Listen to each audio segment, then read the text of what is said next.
it's a special moment.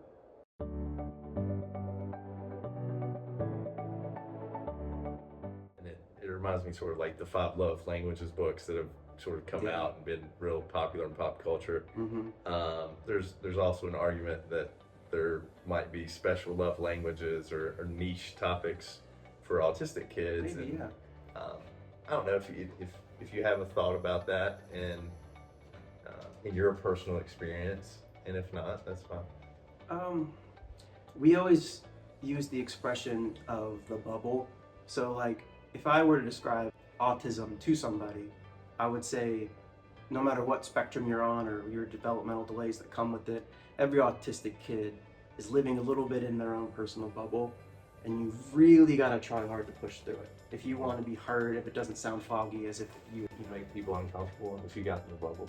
sometimes. There's this. Okay, you're doing great. Yeah, I mean, it's you have to kind of break through, whether that's they learn to trust you or you're literally going up to them and just trying to stimulate them by doing something fun. It takes a lot sometimes. So you gain victories and you feel the love when you can just kind of enter their world for a second. It just almost feels like they are aware of what they want to be aware of. At least for my kids. I keep trying to say that every kid at every autistic instance is different. But for Charlie, it's like you gotta earn it. Mm. And it's not because he doesn't like you, it's just because the way his brain works, Mhm. he'll focus on you and give you the time of day when his brain tells him and his heart tells him that, I can do that. And when he was really young and that was so hard to compute and hard for me to grasp and understand, it was a difficult dynamic. Almost added some grief of why am I not connecting to this kid? And it's because it was a lot harder than the average kid. So once I broke through that bubble and got to really get to know him more, I mean, my love grew a lot stronger. I'm glad you stuck with it, and it sounds rewarding. Other rewarding components to having a child with autism? I'd love to hear them. There's a lot of accomplishments that you get to celebrate more so. I mean, every kid, you get to celebrate their accomplishments and feel good about them, but when it comes to autism, you're really just trying to get them to a level of independent living and nature, just getting them to a point where they, fit the mold, I guess to say, not that you care about if they don't stand out or if they, mesh with the crowd, but you just want them to be able to experience the world in certain ways the way everyone else does. So when you get those positive milestones, it's a really exciting thing. The days where Charlie does a really good job at the park, or he does a really good job at the store, or he connects with a family member that he was nowhere near on his radar for so long. You get to feel great knowing that he's making strides that are a lot more difficult for him than it is for other people. So you get more victory moments than you do heartache, because there really isn't any heartache. It's kind of an ongoing thing of what you have to be adjusted to.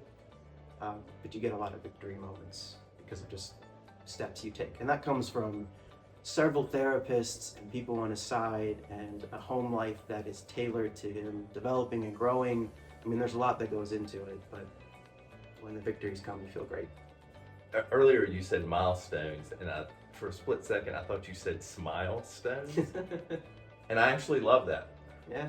The more I think about Patent pending, don't steal it. To let go of when it should happen, Right. and appreciate what is happening and smile about it. Yeah, that's huge, because there's a well-known timeline for developing things that every parent reads about, or they see it in their family members. And when your kid, that's maybe one of the heartache moments is when your kid misses that time. I mean, I remember going through times where me and my wife were saying, oh, he should probably be doing this by now. And that's kind of what let us know that we should get him checked out, is because here we are at 6 months, he's not doing that. Here we are at 12, he's not doing that.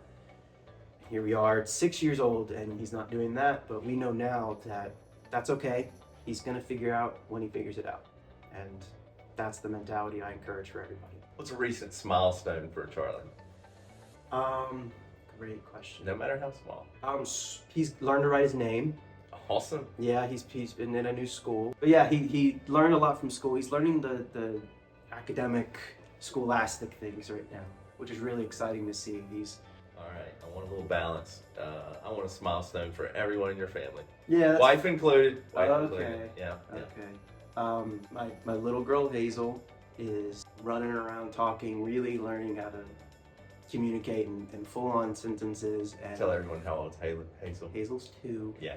And it's a beautiful thing too to see kids not on the spectrum with the kid on the spectrum, because they develop in a way that's, we always get so many raving reviews on our other 2 because they're around the development lifestyle that Charlie is. I mean, anything they watch is just learning how to speak, and because we need Charlie to do that. So it's helped to where both kids are really well versed. They can really speak.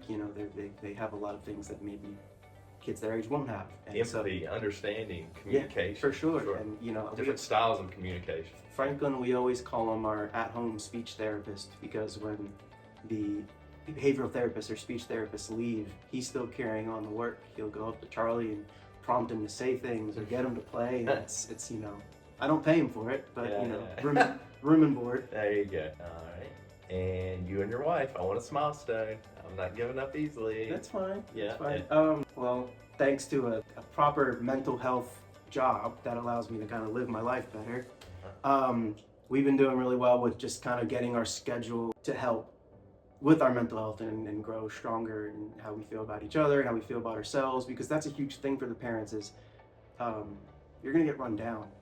It's a very taxing, parenting in general, but when you have an autistic kid that takes your schedule to be a bit different, and you have to remember certain things and remember your quirks and lock your doors, and maybe you have a bed tent, and you have to make sure you change him, he's in pajamas a lot more. There's so many things you've got to think about when parenting an autistic kid, and it kind of does wear you down. So we've been working on just taking care of ourselves and just self-love, because we have to give a lot of love to give to that little boy.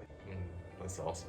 And in fairness, you gave your wife a lot of credit in a lot of areas. So I think there were milestones before we even coined the term. That's fair. Not sure why. Yeah. You've touched on this a little bit, but maybe a good closing note might be any other advice you feel like you might want to convey to those who are parenting children with autism, or questioning, does my child need to be assessed, or maybe don't know much about kids with autism.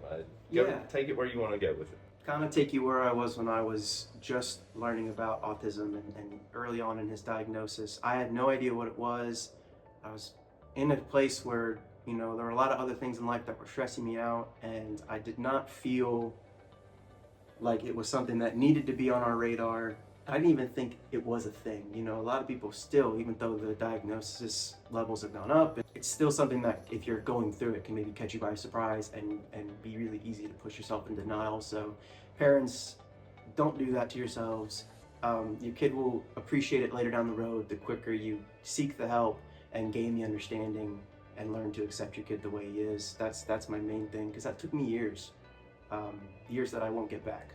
So definitely lean towards the acceptance as soon as you possibly can. It's Autism Acceptance Month, not Autism Awareness Month. We're all aware of autism at this point. It's out there. It's time to start accepting it and loving people, on that spectrum. And then just put in the work.